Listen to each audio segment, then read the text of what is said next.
在俄乌战场的航拍中呢，你会发现一个非常奇怪的现象：现代步兵挖的战壕越来越像迷宫了，曲线、分叉、死角、狗牙、掩体，甚至还有地下室。可问题是，为什么一战战壕是直线的，二战士兵却几乎不挖战壕了？甚至美军诺曼底登陆后一路突进都没有形成类似一战的大规模壕沟网。更离谱的是，进入21世纪后，不管是美军、俄军还是乌克兰、以色列，只要陷入僵持，战壕反而越挖越多，越挖越深，越挖越像迷宫。那么问题来了，为什么现代战场必须挖战壕？为什么今天的战壕结构比一战还复杂，二战却几乎不挖呢？接下来，让我们从100年的战争演变中找出这个令人意想不到的答案。战壕是战场上比较常见的防御措施，不同时期的战壕呢，也有着不同的设计特点和防御作用。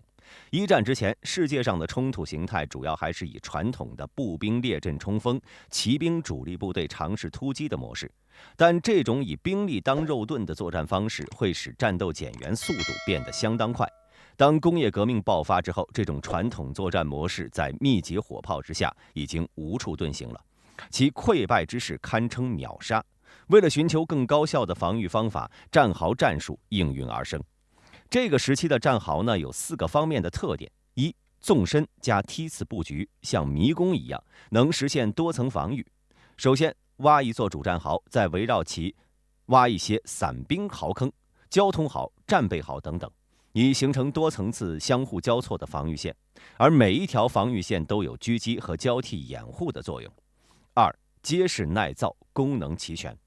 战壕内部大多是用木板、铁丝网、混凝土、沙袋加固，以防坍塌。除此之外，还增设了弹药库、医疗站、炊事房，不仅能防御，还能长期驻扎。三、地形优势加高效隐蔽，利用地势起伏来挖战壕，顶部又做了伪装防御，还为狙击手和士兵预留了枪口位置，使士兵不至于暴露身体，从而降低受伤率。四、四通八达加全域联动。战壕整体呢像一张铺开的网，横向的战壕链接着整个作战部队，纵向的战壕保障士兵和物资的运输。这样的设计，哪怕战壕其中的某个点被毁，其他防线也能就地启用。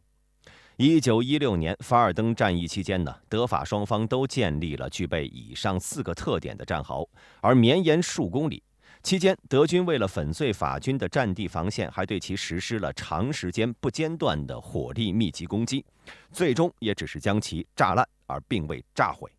法军凭借其坚固的实体基础，在战壕里与之缠斗了数月之久。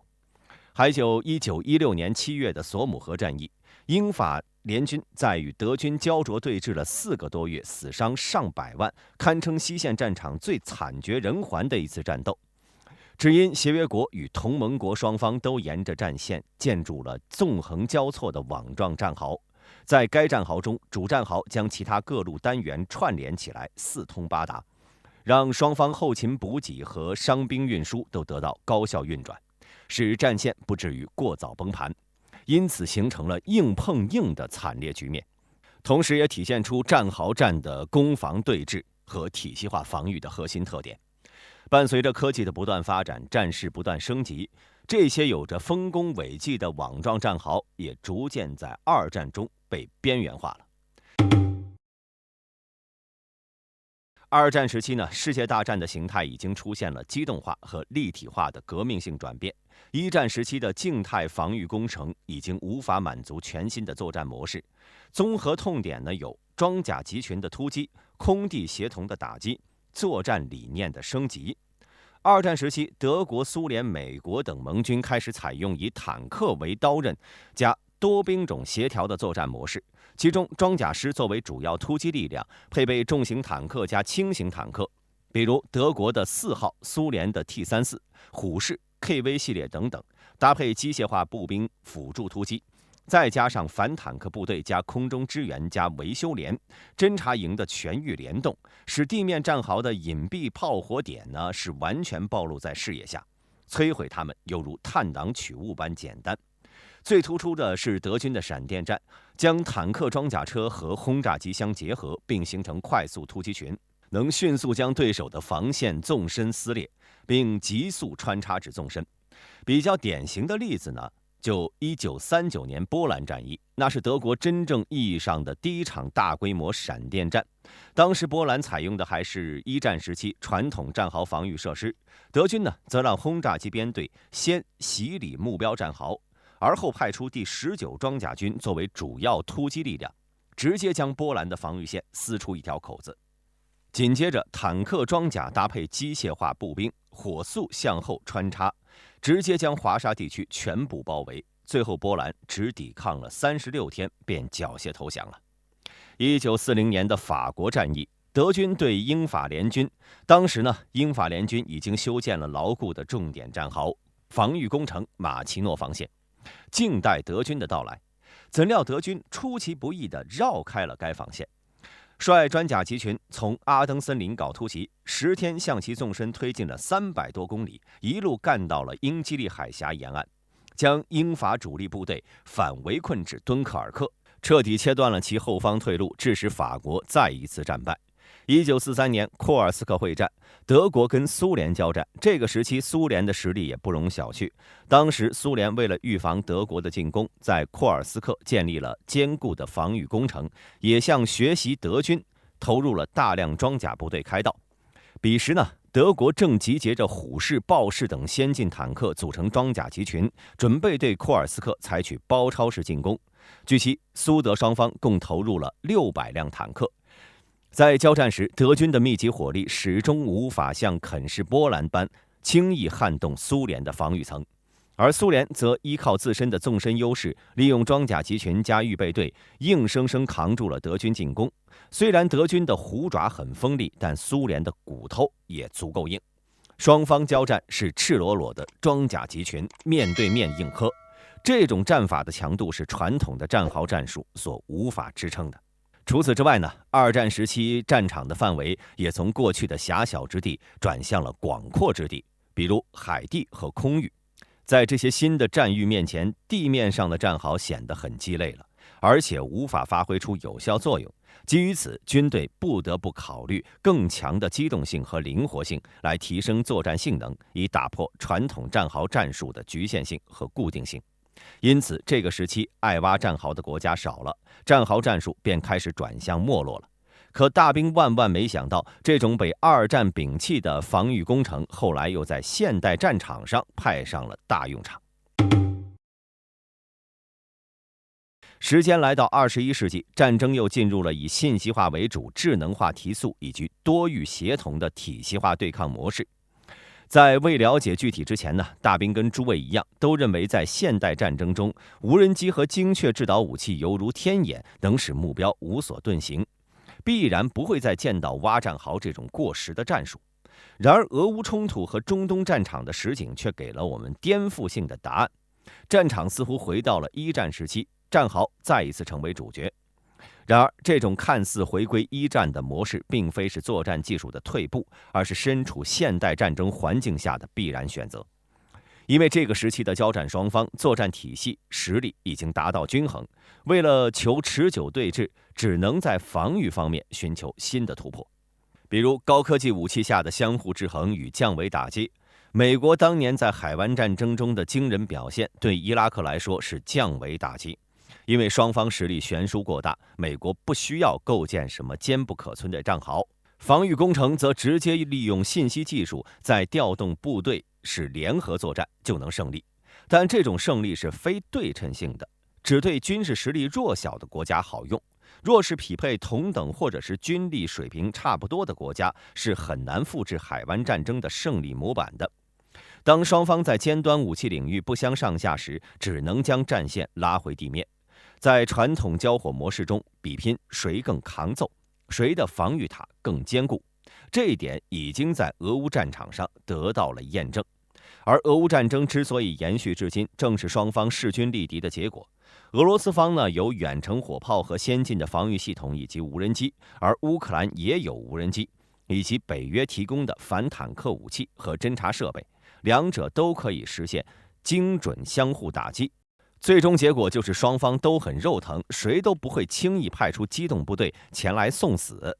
因此都会选择分散部署，重新在地面垒起战壕，玩起了相互拉扯的慢消耗战。当然，考虑到现代战争的快消耗属性，降低成本和长期对峙也是必须要考虑的现实因素。因为高精端武器呢要量产，需要强硬的经济基础做支撑。发射一枚精确制导火箭，少则需要数百万美元，而建立一座攻防兼备的战壕只需要花费1/10。俄乌双方对峙了3年，已经快要榨干彼此的国库。回到战壕中，还要加固战壕、扩大战壕，建立一条能囤积、能运输伤兵和物资、能救助还能指挥的枢纽带。在战壕里长期对峙，既可以为彼此争取武器弹药的补充空间，还可以降低开支成本。只是这么一来，距离战争的结束又遥遥无期了。在战壕中，双方士兵可以躲避时速为3200公里的子弹袭击，杀伤半径为50米的炮弹袭击，还可以防御自杀式武器以及可以锁定千里之外目标的微型无人机的低成本打击。毕竟科技再先进，用无人机换取士兵的命依旧不划算。再坚固的防弹衣都不如战壕里的钢筋混凝土来的实用。举些实际战例啊，2022年5月到23年的5月，俄乌双方在巴赫穆特展开了9个多月的战斗。期间呢，乌军在此地构筑了12道防线，并将主战壕与城区建筑和地下设施相连，形成了多层防护网，成功抵挡了俄军每天5-6万发的炮弹攻击，还利用地下掩体转移了大量兵力，这让一开始信心满满、想要速战速决的俄军陷入到焦灼境地。毕竟一天5-6万发炮弹都是真金白银，而且大部分都炸在了战壕防御线上，未能直击痛点，严重浪费了人力、物力、财力，即使险胜也自损了命脉。在马里乌波尔战斗中，乌军将亚速钢铁厂的地下6层空间战壕与24公里长的隧道连在了一起，使深藏在地下25米处的核心战壕区域能扛得住核打击。当乌军位于地面的部队遭受重创时，其依然可以利用地下秘密通道转移数百名负伤士兵，顺便还可以偷袭一下俄军的军事港口。这一强悍的战壕掩体再一次给俄军带来了巨大的财力损失。以上可知，战壕从一战再次回到现代战场，并非是军事思想的退步，而是对现代战场的适配性、最深层次的理解，以此能给世界各国提供作战新思路。说了这么多，相信各位也和大兵一样，对战壕的存在又有了新的认识，也理解了战壕再次得到应用的核心逻辑。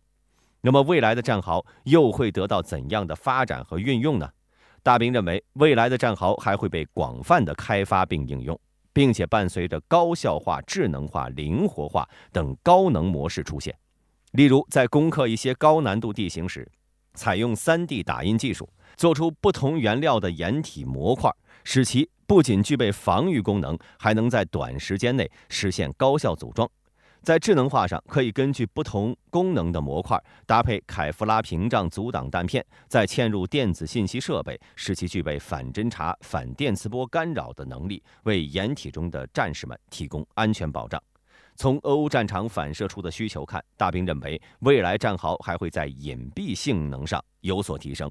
例如采用更加细致的轻工业技术，制作出更仿真的植被掩体或者是陷阱掩体，以降低战壕被锁定的概率。在这些掩体的庇护下，建立一些分散型的小型智能战壕，给狙击手或者特战队员提供庇护所等等。不再将战壕理解成传统意义上的防御工程，而是可以协调多个兵种作战的可移动的智能防护屏障。目前大兵能想到的就这么多了，不知道屏幕前的各位还有哪些新奇想法呢？欢迎在评论区留言讨论，我们下期接着聊。